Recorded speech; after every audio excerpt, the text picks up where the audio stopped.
Salut la team Azabache. Bon, je suis toujours un peu malade, mais je me soigne, hein. Allez, je vous fais un petit unboxing. Bon, j'ai déjà ouvert le carton parce que j'ai pas pu résister. C'est la bouffe pour mon papy. Je vous précise, hein, j'ai zéro partenariat, c'est vraiment pour vous faire partager mon expérience en fait.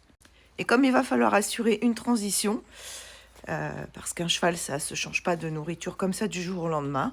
Eh ben, on va aller placer le sac de la nouvelle nourriture pour mon papy de 21 ans. Je vous explique en 2 mots pourquoi j'ai choisi cette marque. Allez, c'est parti. Alors voilà, Old Master de chez Lambert. Ils m'ont même mis un petit sac à main, trop la classe.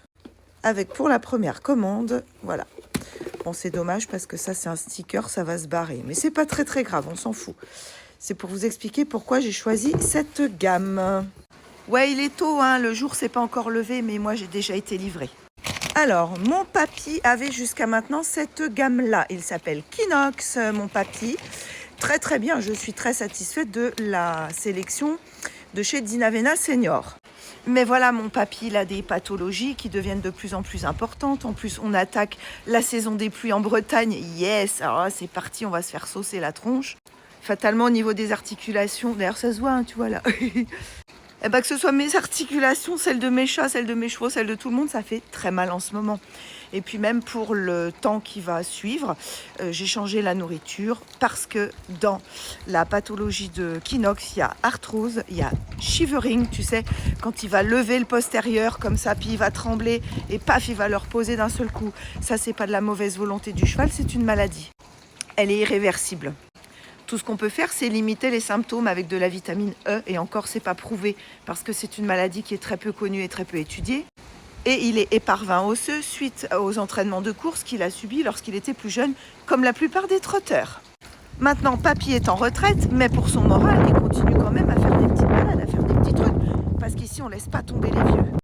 D'ailleurs, Feya, notre pouliche de 4 mois et demi, bientôt 5, il met du cœur à l'ouvrage hein, pour garder papy en muscle. Hein. C'est grâce à elle que papy est très musclé et que papy va très bien aussi. Hein. Mélanger des jeunes avec les vieux, il n'y a rien de tel. Alors, dans cette gamme, en fait, il y a de l'Arpagophytum. Et ça, si tu l'achètes à part, l'Arpagophytum, ça coûte bonbon. En plus, tu sais jamais comment vraiment doser.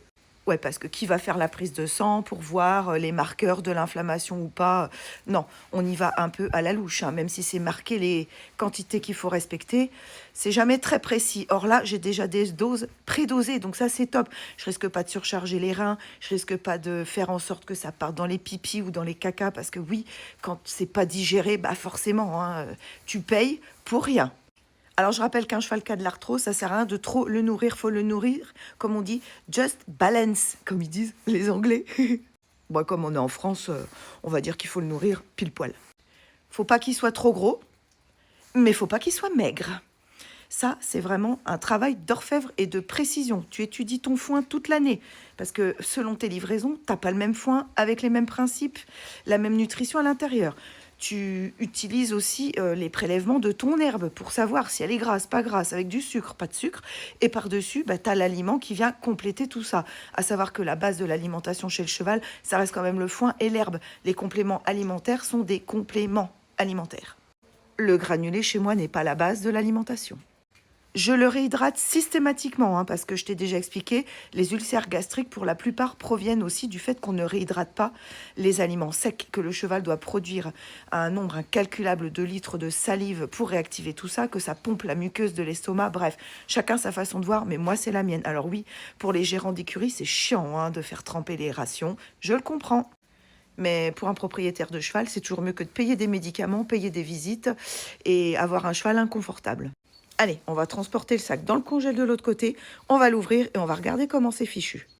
Vraiment, c'est bien parce que là, la souris, tu vois, il faut déjà qu'elle franchisse une première case. C'est facile à stocker, c'est propre, il n'y a rien à dire, c'est très bien fait.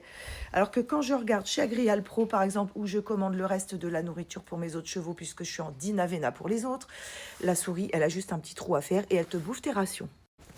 Allez, aïe, aïe, oh, je vais au boulot. Ouais, si t'as besoin de faire de la muscu, hein, il y a 20 kilos là, et t'as d'autres sacs, c'est 25.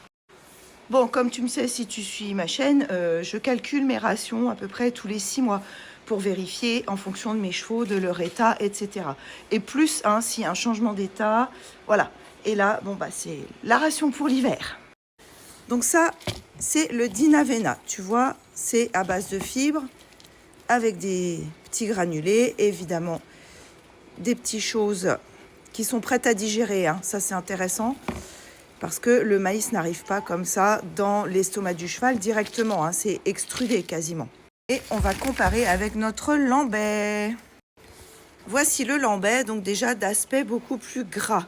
Ce qui est bien, puisque les vieux chevaux, de toute façon, vont manger plus gras que les jeunes. Ça m'évitera de rajouter un complément d'huile dans la ration de mes chevaux. Comme tu peux voir, c'est pas du tout la même chose. Alors, certes, il n'y a pas la fibre, enfin, il y en a très très peu, mais mes chevaux, de toute façon, ils ont du foin à volonté. Ils ont un accès au pré 24 heures sur 24.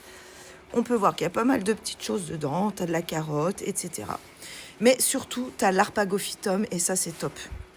Ensuite, tout est déjà, tu vois, pré-explosé. C'est-à-dire qu'on te dit qu'il ne faut pas de céréales chez les chevaux. En effet, il en faut peu.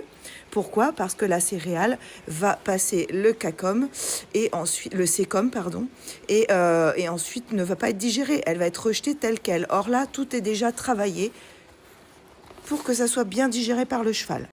Ensuite, l'organisme du cheval est assez proche du nôtre. Alors moi, j'ai testé l'arpagophytum sur moi parce que j'ai de l'arthrose comme tous les vieux. Je t'assure que j'avais rien trouvé depuis des années. Ça fonctionne vraiment. Hein. Du moins, pour l'instant, ça fonctionne très bien avec moi.